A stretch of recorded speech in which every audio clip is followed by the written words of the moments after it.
Yeah. It's just like you've liberated me, man. Now I'm free. I'm a free man. Yeah. Good. Yeah. I mean, we'll have some time if you feel free to talk about Soundtrack Your Brand as much as you'd like to. But yeah, that's one of the things that people say that they appreciate about the show is it's just refreshing to be able to kick around these other ideas that you've had. And that's a good segue to welcoming our video audience here. This is behind the scenes on the Run With It podcast. We're live streaming right now. And if you would like to see the polished, edited version of this episode, not see, but listen to, you can find us on all of the major podcast players. This episode will be out in a couple days, I believe. Subscribe to us on your favorite podcast player. Make sure that you don't miss that. And we would appreciate any feedback in the form of a review. Makes it easy for people to find us and helps us get better as podcasters. So with that, you guys ready to get into the recording? Let's do it. Cool.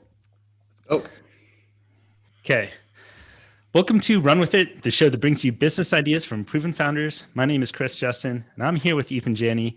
Ethan, how are you doing, man? Tired. I'm trying to reset my clock. I know I want to wake up around 4 to 5 in the morning instead of 6 or 7. And today's my first day of just pushing myself out at 4:30. So hopefully I'll be able to keep up with y'all today. I believe in you. Slow. I believe in you. So today we've got Ola Sars on the podcast. He is the co-founder, one of the co-founders and former COO of Beats Music. He's the founder, CEO, chairman of Soundtrack Your Brand as well, which is a platform that provides background music for businesses. We're not going to be talking about any of that. You guys know that our show is about new business ideas. Ola is bringing one to us to talk about a better way to aggregate micro mobility apps. Ethan, I know you did a little bit of research on this and did some calculations about how much energy savings potentially there could be out there if people transition to micro mobility more. So I think it'll be fun to dive into that. Yeah, totally. I try to do calculations. I noticed that I'm sure you've looked into this too, because you worked in chemical engineering and you care a lot about the environment. It's like once you get into it and you start trying to do these calculations, how much energy am I burning? Where does it come from? This and that. So, I mean, theoretically, a car, in order to travel 3 to 4 miles, it's gonna burn. What do I have in here? It's like 100 kilowatt hours of electricity. Oh, sorry, one kilowatt hour of electricity a car 4 miles. But chemical engineering, yeah. Chemical engineer in me is cringing as you're tripping over. I'm totally screwing it all up. Yeah, Tell me what I was supposed to just be saying. Well, first let's bring Ola on. Ola, thank you for joining us. We're excited to talk with you. Excited to share this idea. What triggered this idea in your mind? well, it comes from the reality of using micromobility and basically, every day. First of all, I try to walk as much as possible given these times. And I'm living here up in the north of Sweden, in the middle of nowhere, Stockholm. We've been fairly softly hit. We've been right in the middle of the COVID crisis, obviously, but we've been somewhat open through the whole thing. And we've been able to kind of keep working and keeping kids in school. So I've been kind of still moving around, but I'm really, really just moving within kind of my micro range, right? So I am over consuming micromobility. And in Stockholm, we're probably behind you guys in terms of evolution, but just scooter services is just exploding. There's like 5-6 different brands that I'm using. Lime is as one example, US. Voi is the Swedish kind of challenger that it's now leading in Europe and so forth. And everything from bikes to electric scooters that I usually use to more sophisticated scooters to car services, it's all moving to kind of access, right? But transportation and micro transportation, when I don't have time to walk, which I usually try to create for myself, I use one of these services and I have like 10 apps on my phone. And I don't think I have to explain anything more. Every time I walk over the corner, I'm trying to find the right app, and then there's another scooter from another brand, and I'm trying to, and if there's no one around, then I'm trying to find it. But which app should I open to try to find a scooter? And it would be just so convenient to kind of just think about the actual transportation problem that I'm trying to solve, and just access any type of service as quick as possible through one aggregated account, and maybe even charge it to my business. Now, are So that's you where it came from. envisioning that through this other app, this sort of meta app, that you actually going to book the rides through that? Or is it just going to be like sort of tell you where the closest one is so that you can switch to the appropriate app? I mean, hopefully it would do Just book. everything. Like just Do everything. Just book straight away. Don't have to go into the other apps. I just tell my phone I want to go to address X. I get 3 suggestions. 8 meters, 10 feet from you, you have, this brand, or you have this service, blah, blah, blah, and you just access it and pay it. And as I said, also just maybe perhaps my company pays for it, because usually I just move around for working purposes. Yeah, I think one of the other use cases here is that back when you could travel, and in the future when you can travel again, when you're in a different city, oftentimes they have different micromobility services out there, and that additional. I was walking around in Baltimore. It must have been over a year ago at this point, but came across a scooter. I didn't have the app. I wasn't on Wi-Fi. I could have downloaded it, but then everyone would have waited, for that to happen. So you end up just not using it. And I wonder how much more use these scooters would get if there were a unified app. So that is, it's a powerful carrot. I think the first objection that comes to mind that I think we need to work through is what's in it for the scooter companies. And they, at least on the surface, I imagine that they'll have a very strong disincentive to have their data just pulled and into some aggregator and have them become a commodity. One idea for why they would do this is some of the lesser known brands may actually gain market share. But I'm curious what you guys think about why someone like Lime or Voy would do it. I was listening to an interview with Travis van der Zanden, founder of Bird, and they were talking about how they were actually opening up their application to entrepreneurs who want to start their own little micro business, basically renting out scooters.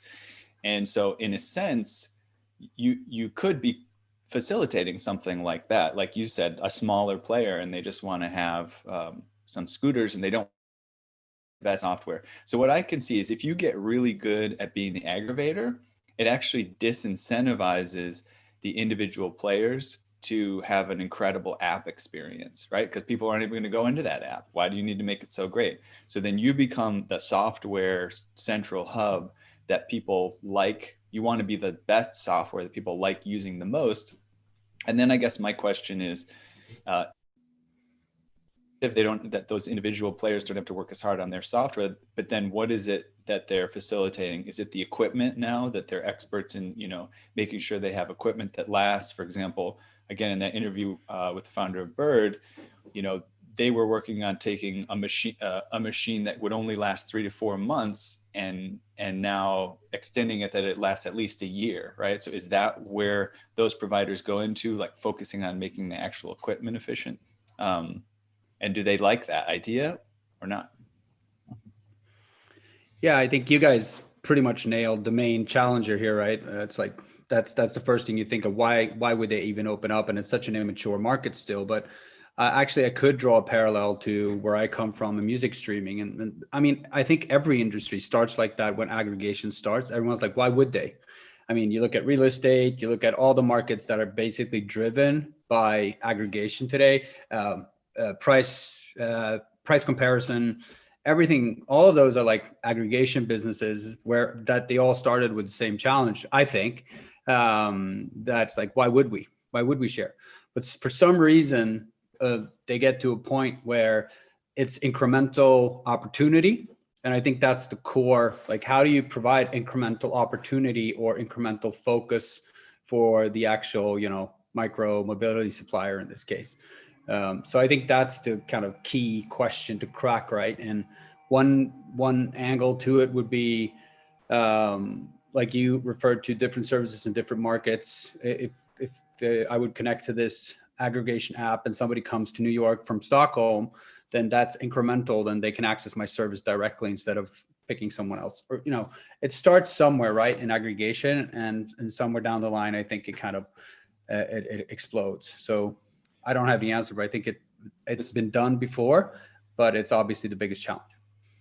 This term that you use, and I'm curious if it's something that is used often, and I'm not familiar with it, or it's just kind of something coming out of this conversation of incremental opportunity. So can you tell me a little bit more about what that means to you? And is the opportunity for you as the new business founder, or is the incremental opportunity for users or partners, or is it for everybody? How does that work? So I was referring to, actually, take Voy, for example. It should be incremental for them. I'm connecting, let's just call it, I don't even know what I called it on the, when I said, it's like, let's ride or something. Let's go, I think, just as a working name. So I'll connect to, of course, yeah, I'll connect. I'll let's go actually connect to my APIs and access where my scooters are. And I'll let them access kind of our account API, and they can basically give us business. And that business potentially could be incremental, meaning on top of what we already have. So if you could make that case happen, how? It could be users that they don't have, users from different markets, users from different services, users in different geographies, and so forth. Then it's incremental for Frederick at Voy, and it might be a cheap way of adding revenue versus acquiring new customers. I think that's where you want to get to, kind of the win-win synergy, right? So that's what I mean as incremental for the actual service provider. Got it. It's just a quick clarification. So the incremental kind of meaning that there's a foundational thing going on, and there's an incremental little bit extra that you're offering. Yeah. More business that they wouldn't have acquired if I wouldn't have come with it. Perfect. I think this is a good time to bring in that there is a company out there who is doing this and has been doing it since, I think, April of 2018, something like that. Scooter Map. They originally started as a way on the other side of the marketplace. I didn't even know that this existed, but there are a bunch of people out there who collect scooters to bring them back to charge them. And before Scooter Map existed, you'd have to log into each individual app and find where the scooters are. So it'd be really inefficient to go out there and collect them, bring them back, charge them, and redistribute them. The Scooter Map had that functionality built in. You could see how much revenue you can make, and they charge $10 a month, I think, for that. And then they started offering the rider side, where you can look directly and see you can see Lime, you can see Bird, some of the other major competitors out there. And they got a cease and desist letter from Lime. Lime is not a fan of Scooter Map.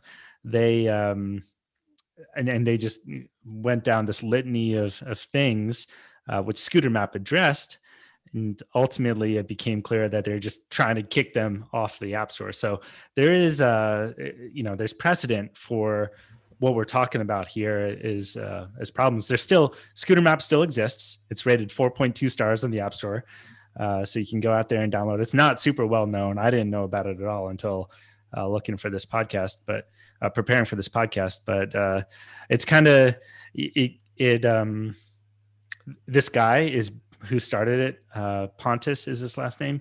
He's barely breaking even, and he's competing against Lime, who raised $765 million in venture capital, and Bird, who raised $548 million in venture capital. That's a big challenge to try and take on as an individual. But again, is he competing, or is his idea to compete or collaborate, right? That's kind of what's the essence of what's difficult here? Yeah, and I think it comes to that first objection, though. It's the scooter companies. Lime would rather you not go and look at Bird. I think Ola's point, though, is a very good one, that there's a precedent out there for other industries where people have done this with hotels and travel bookings and all these different things. So there's probably a way to address that. That's a big challenge to figure out. I just want to clarify that story about Scooter Map. So is this a thing where it's like they have facilitate a way for the actual users of, you know, the various scooters like Lime or whatever to help out to maybe earn some credits or points by facilitating the charging? Is that what's going on? It's both. They allow the facilitating and the charging. That's how they started, but then they added a rider side as well. So you can open up Scooter Map as a rider, just like you would open up Lyft or not Lyft, Bird, Lime, Voy, and find a ride. So you can see, if you look at the interface, you see a little Lime logo for the Lime scooters, and you see all the other logos out there. You just see all the scooters. You can book it. You used to be able to book it directly within the app. The scooter companies complained, so that now it opens the other app, which is not nearly as good. You still have to have the other app downloaded, but at least you can find all of the data together in Scooter Map. So this brings up kind of like I don't know what you'd call it, ethical, some type of business general question. What's good for business? What's not?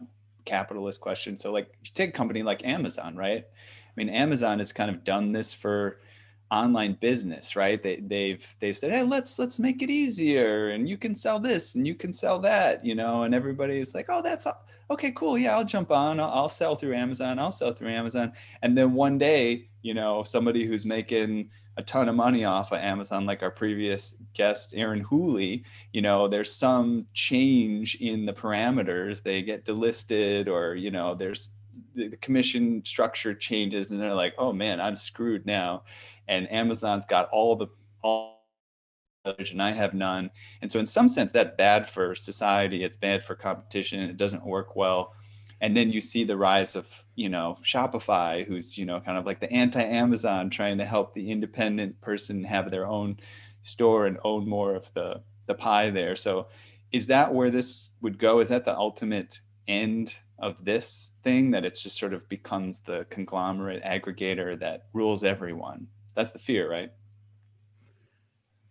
Yeah, I think if I could just jump in, I think this is kind of the core of this. And I still want to go back to historical industry evolutions where kind of this aggregation is working, because it's the better way for the actual user of the services. It kind of facilitates more business. It makes more people actually choose to use micromobility versus driving their car and so forth. So I think it's a very immature new market. So cease and desist from Lime doesn't, surprise me at all, because they're still just kicking off these companies. They have another 5 years ahead of them before, they're even close to probably discussing getting to some type of maturity. Stage one in the market. It's just like gun ho going for market share right now, right? So it's a battle. But I think it comes to a point where either the Shopify or the Amazon example, they're great examples. I mean, both of them kind of solve a problem for the entrepreneur. I mean, maybe this service can open up for like smaller micromobility services, very local. Maybe I have like 5 really cool mountain bikes that I want to just, connect to the service and let people use it. And it can go any direction. And I certainly don't think you start with Lime. I think that's the wrong. You need to start with the small challengers, or kind of the small aggregation kind of entrepreneurs that where you become incremental quickly. Because for Lime, you're probably not going to be incremental, adding on top of what they already have, or you're not going to be significant at all in this stage. So I think it's sequencing as well. I think it's good to look at a ancillary business, Uber and Lyft. It's no secret Uber is losing a ton of money. They lost 2.9 billion in the first quarter of 2020.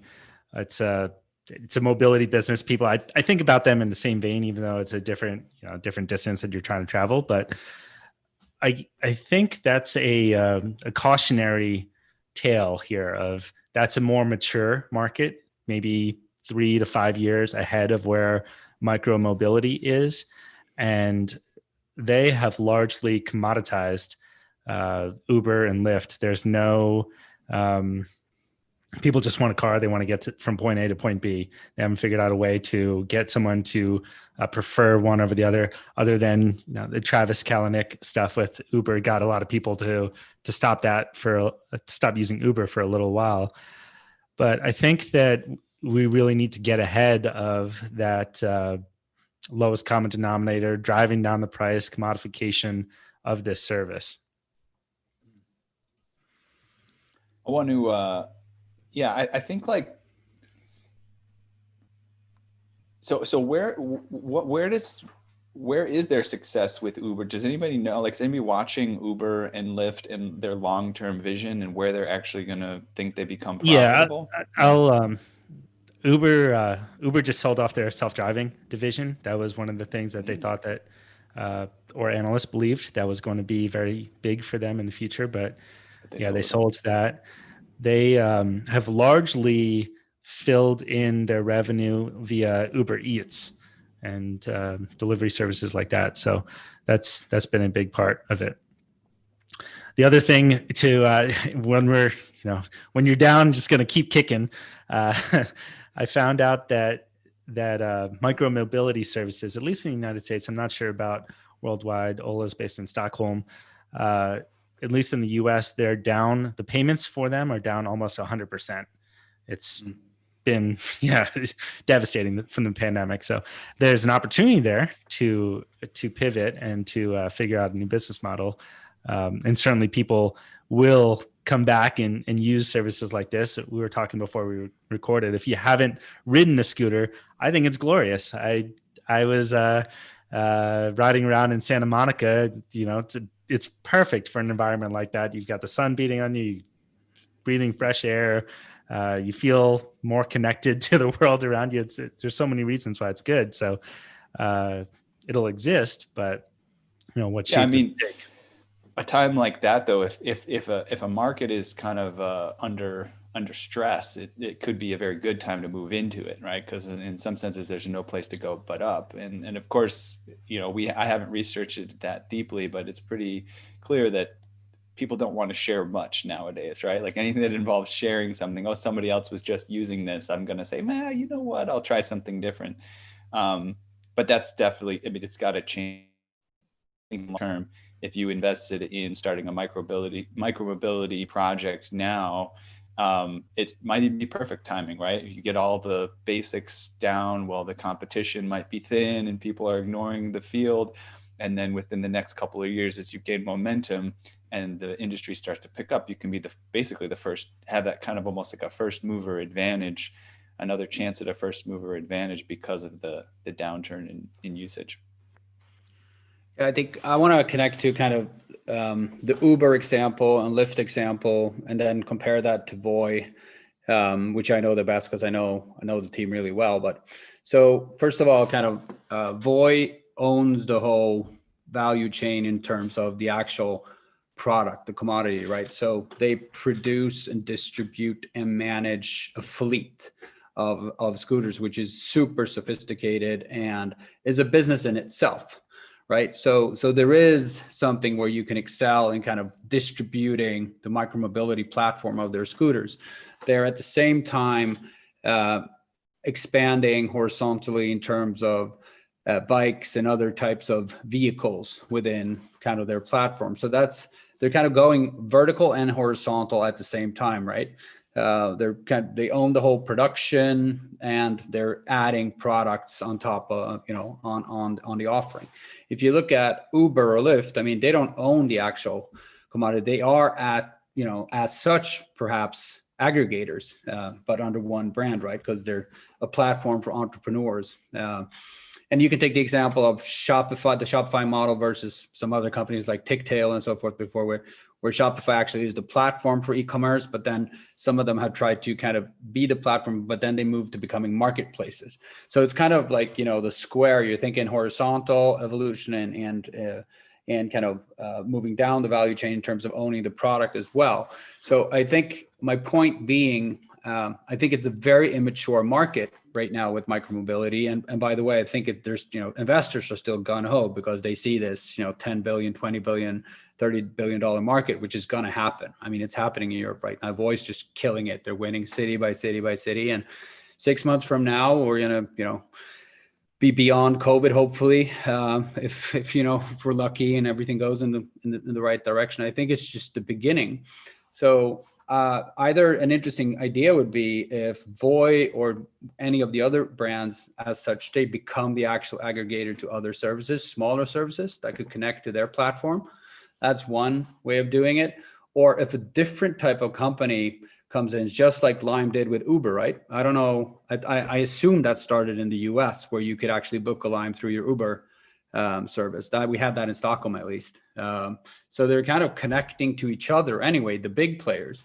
So there is some type of flexibility in terms of how you access customers and kind of how you aggregate. Okay, that's two companies aggregating, right? But that's one step towards moving closer to aggregation.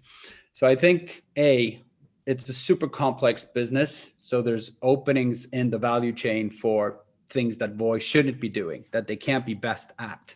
Maybe that is, getting all the customers in. Maybe they're best at running the platform. B, there's already aggregation happening in kind of very immature levels in between big companies and maybe small companies. And C, I mean, Uber is actually already an aggregator, but under one brand, because the entrepreneur is running the cars underneath it, which is a very mature, market, but they're actually aggregating driving services, right? So let's not forget, I think history has pattern recognition that it moves toward kind of simplifying for the customer, aggregating for the customer, because it's a quicker way of getting a service and it's a better way of service, and I can choose in between different types of services. In a few minutes, hopefully we'll get into kind of like how we get launched in terms of how we make money to start or we get investment. But as we're talking about Uber and Lyft and, solving these transportation problems and where are these companies going, I just want to throw something out there because it's like, so they get the scooters and they get this and they get that, but there's this kind of commoditization that we talked about where, it's lowest common denominator, and these apps kind of basically end up running for free, right? It's just like people just want to get what they want to get, and you're just facilitating it for them. So then what I think about there is though, but why is there any interest in something like Uber or Lyft? They have a ton of users, and I think when people see all these users and people using something, they say there's got to be an opportunity there. One thing Chris and I have talked about before is like, if I forget what it is, if you're not paying for the product, then you're not the customer, right? So what I'm wondering is there some if you're not paying for the product, then you are the product. Then you are the product. Yeah, that's right.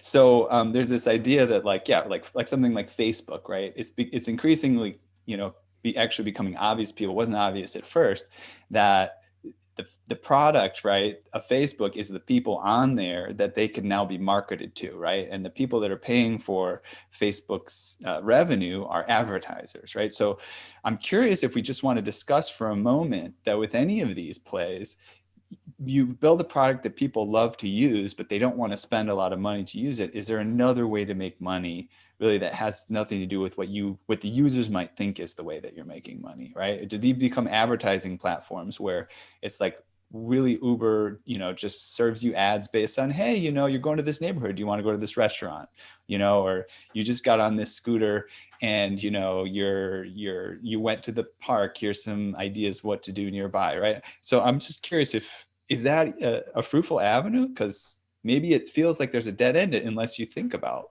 options like that. I think it's very interesting, if I can just jump in, because I was just about to take, when I was talking about Uber, because they were still kind of the aggregator for Lime and the drivers.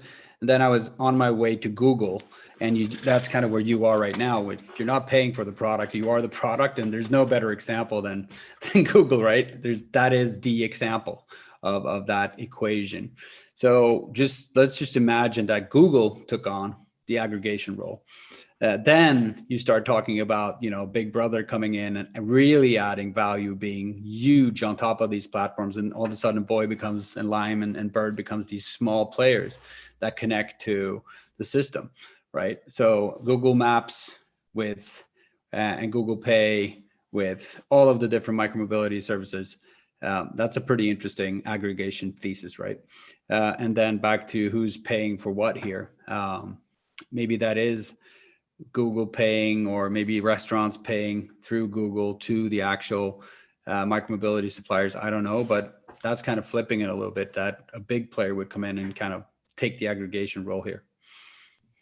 Yeah, another option I'll throw out there is this being subsidized in some way by governments. That's on the table in multiple cities right now. Yep. There's some discussion in Denver, Tampa, San Francisco. They've classified e-scooter businesses as essential.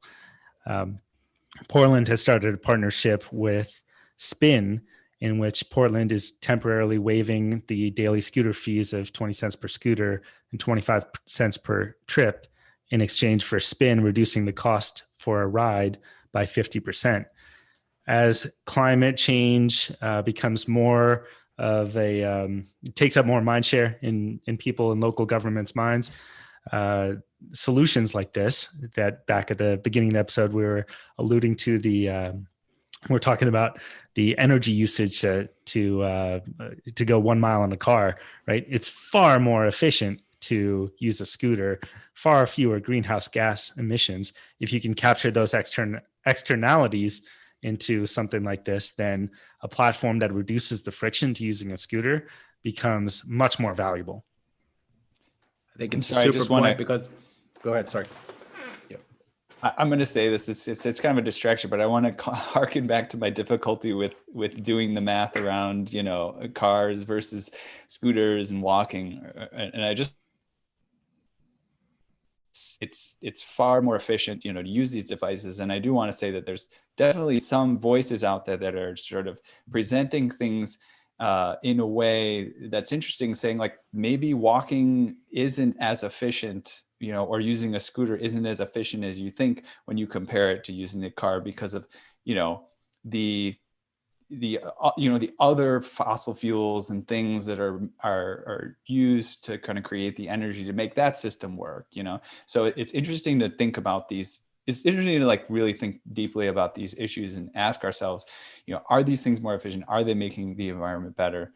Or is there a better way? I think it would be a disservice to those, again, putting my chemical engineer hat on. I think that we need to be very clear that they do use far less energy. And I've done the analysis for electric vehicles, at least, that people say the same thing of, well, you have to use all this energy to mine the cobalt and create the vehicles themselves. The payback period for that energy use, the break even in terms of total energy use, is about 2 years for an average user. So it's very clearly the case for an electric vehicle that's way larger than a scooter. It takes way more resources to create that. If you're replacing some trips that you would otherwise take in a car with a scooter, that payback period of energy use is going to be far smaller than 2 years. Yeah, let me allude on that angle because I think it's a really interesting one coming from Sweden, the country of government, right? But jokes aside, I mean, I use public transportation during normal circumstances all the time. Like we have an awesome subway network, we have an awesome bus network. I live in the city. The only reason I have a car is because I have a parking space and my kids play soccer. So honestly, that's actually why. Otherwise, I would never have a car. It's basically because my kids play soccer and they're too young to actually ride the subway by themselves.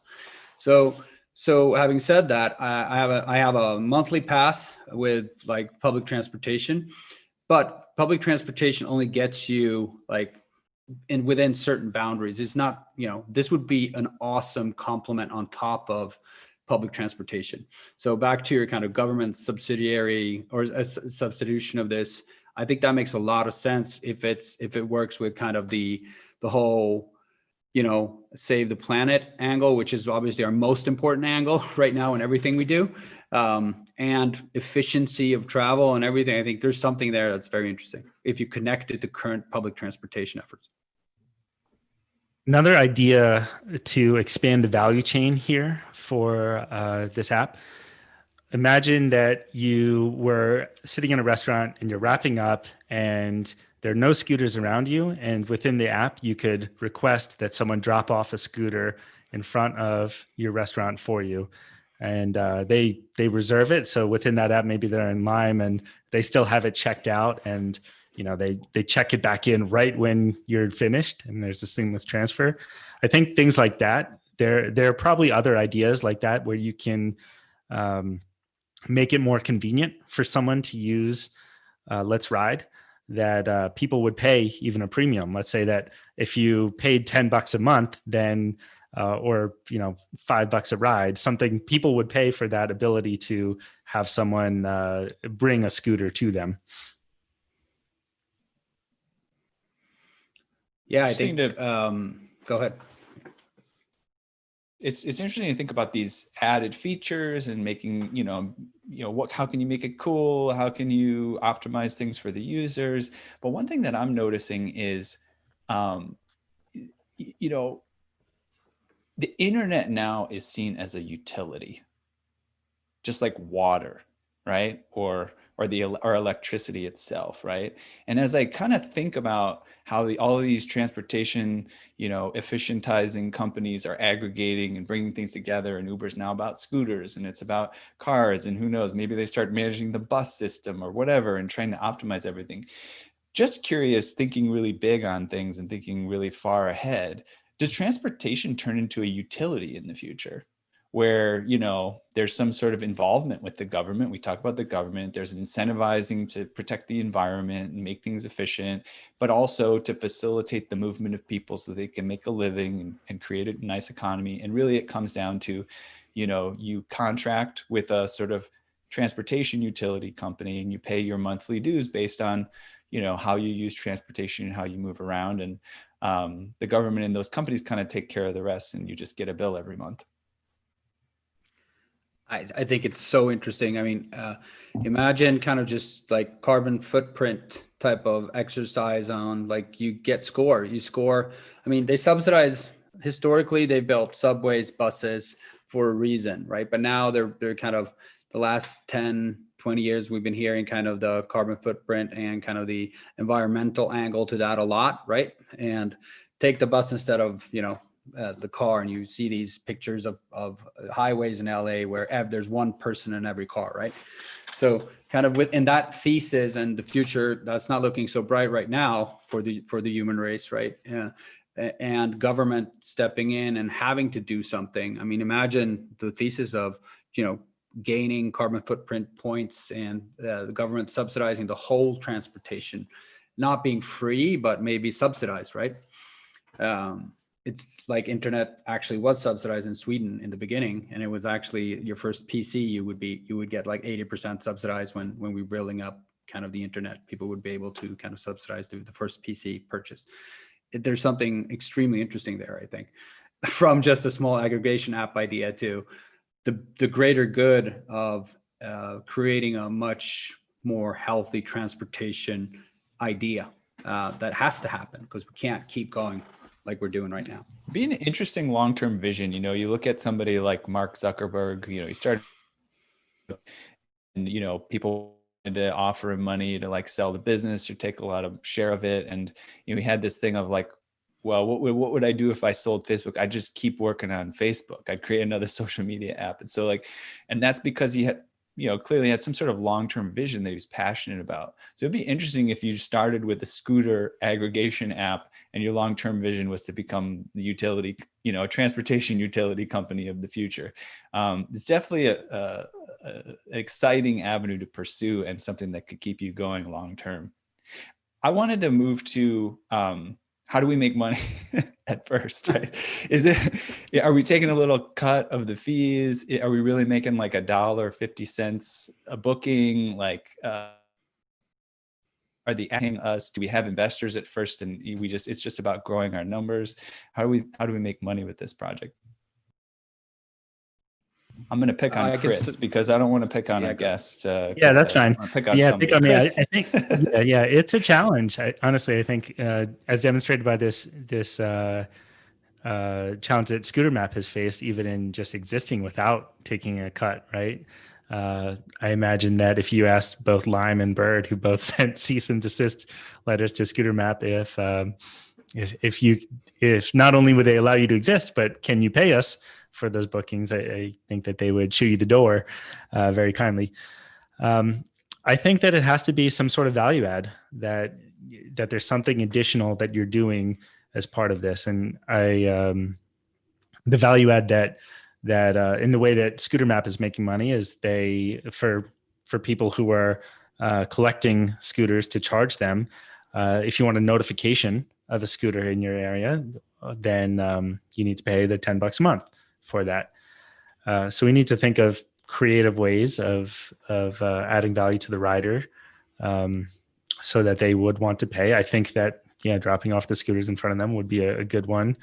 I'm not sure. We have to brainstorm. Is there an avenue? So, like, I should know more about this as a concerned and caring consumer and citizen, but I don't. But maybe we do collectively.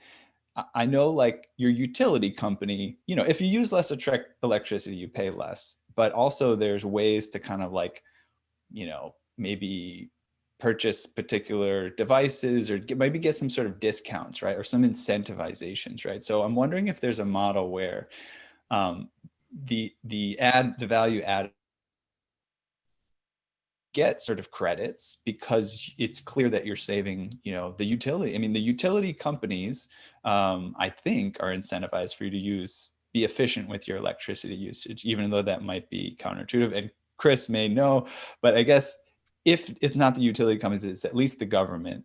And so is there some type of you earn credits because you use more efficient forms of transportation, and then maybe you literally get money to spend, or you get a discount on your home utility bill or something like that.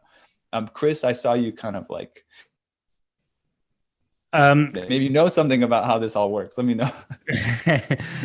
Let's let Ola chime in here. Yeah, go for it. I mean, coming up with or just thinking about the idea on the basic level I was doing when I kind of presented it, it's obviously aggregation models are, taking a cut.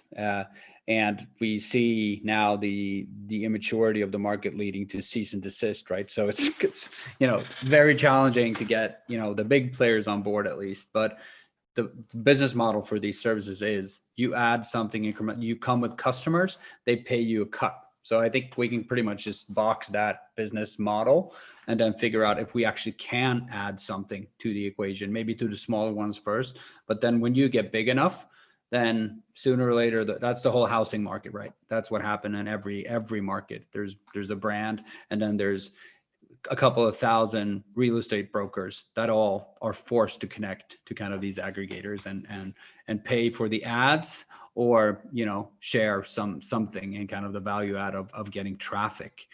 So if that business model doesn't work, then obviously we need to be creative and think about other avenues of either the government angle or that, and we kind of flush that out, or being part of the product somehow. And I'm thinking about kind of the advertising model as well. Is there something here? I mean, back in the days, you used to see these car services in Europe, at least, where you could use them, these cars, but they were actually just driving advertising billboards. So that's another angle. I don't know. I'm not that fond of the advertising or advertising model as kind of monetization, but I think that's where I am, at least.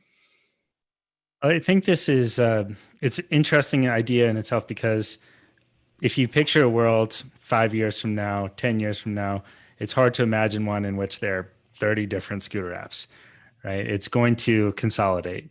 And how does that happen? If you can get ahead of that, there's a real business opportunity to do so. I'm going to just take us to Crazy Town because we like to do this every once in a while. And I have no idea. Again, I didn't get a lot of sleep last night.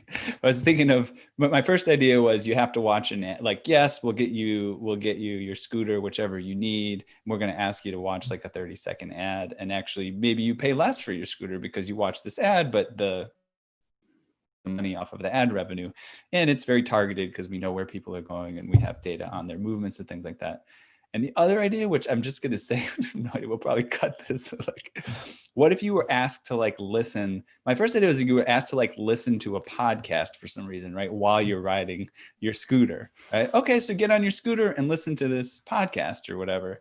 And that somehow there's a way to monetize that. As I'm saying it out loud, maybe that's what it is. As you ride, will you listen to this like infotainment, thing for your 15-minute ride, and maybe you'll get some information, you'll get something fun, and yeah, you'll get a few ads thrown in there, but your ride will actually be less, or something like that.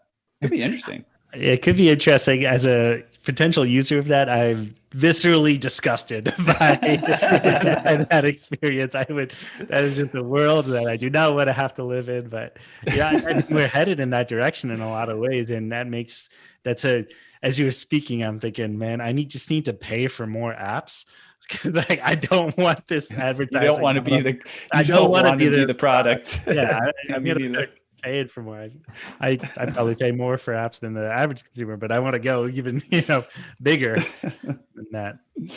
All right, I think one angle. If I could add one last one that it's small, but I think what I'm thinking of is kind of just like travel as we remember it before COVID, and flipping up your mileage points and connecting to kind of mileage in general. Maybe airline companies and stuff could kind of come in as well and take a position kind of beyond the actual flight into the city with mileage, and kind of connect to them as a way of kind of expanding the brand experience and brand loyalty into, because that's what brands try to do, and airline companies haven't been that progressive, in my opinion. Like, they have these strong connections to us through the mileage. I mean, I have friends that are highly educated, fairly sophisticated human beings that are completely obsessed by mileage, and kind of what color their card has, and some brilliant like made up metal sort or something, Mitril or something. I don't know, but you know what I mean. I think you can relate to it. So that could be also connecting to other industries and transportation, kind of taking that route in. Google being one example, but transportation feeling much more relevant. So coming in through maybe Star Alliance or any of the kind of airline aggregators could be a way in to this market. I just read that airlines, they don't make most of their profits from selling points to credit cards, but it is the most consistent stream of profits for them. So it's smart to think about this as a way to expand their income base potentially and diversify. I think that's a good place for us to wrap. Ola, where can people go to find out more about you? About me, I think LinkedIn is probably the place that I'm getting old now. That's pretty much where I refer people to. So you can just search me on LinkedIn and connect if you want to kind of keep chatting about whatever, or if you're interested in what's going on in the music streaming space, which I'm somewhat of a senior citizen within right now. Senior citizen, very experienced. People can also check out Soundtrack Your Brand, soundtrackyourbrand.com. Ola, thank you very much for the conversation. It's been a pleasure. Looking forward to connecting with you again in the future. Thanks, Chris. Thanks, Ethan. Great to talk about something else, and great hanging out with you. And we hope you were able to enjoy this episode, taking a nice scooter ride and doing something both brought to you by the Run With It podcast. Brought to you by the Run With It podcast. I would tell you, riding a scooter in Stockholm today that's even more dangerous than listening to podcast while you're driving a scooter. It's ice on the roads, like it's complete madness. Like people are falling on the street. So I would not recommend taking the scooter right now. And taking a scooter and forcing them to listen to a podcast, that equals suicide right now. That's funny. Thanks, guys. Right. Hey, it's a pleasure. Talk to you later on. Actually, if you don't mind holding on here, should have stated this up front, but I got to stop the Zencastr recording and let that upload. And if you have another minute or two, I know it's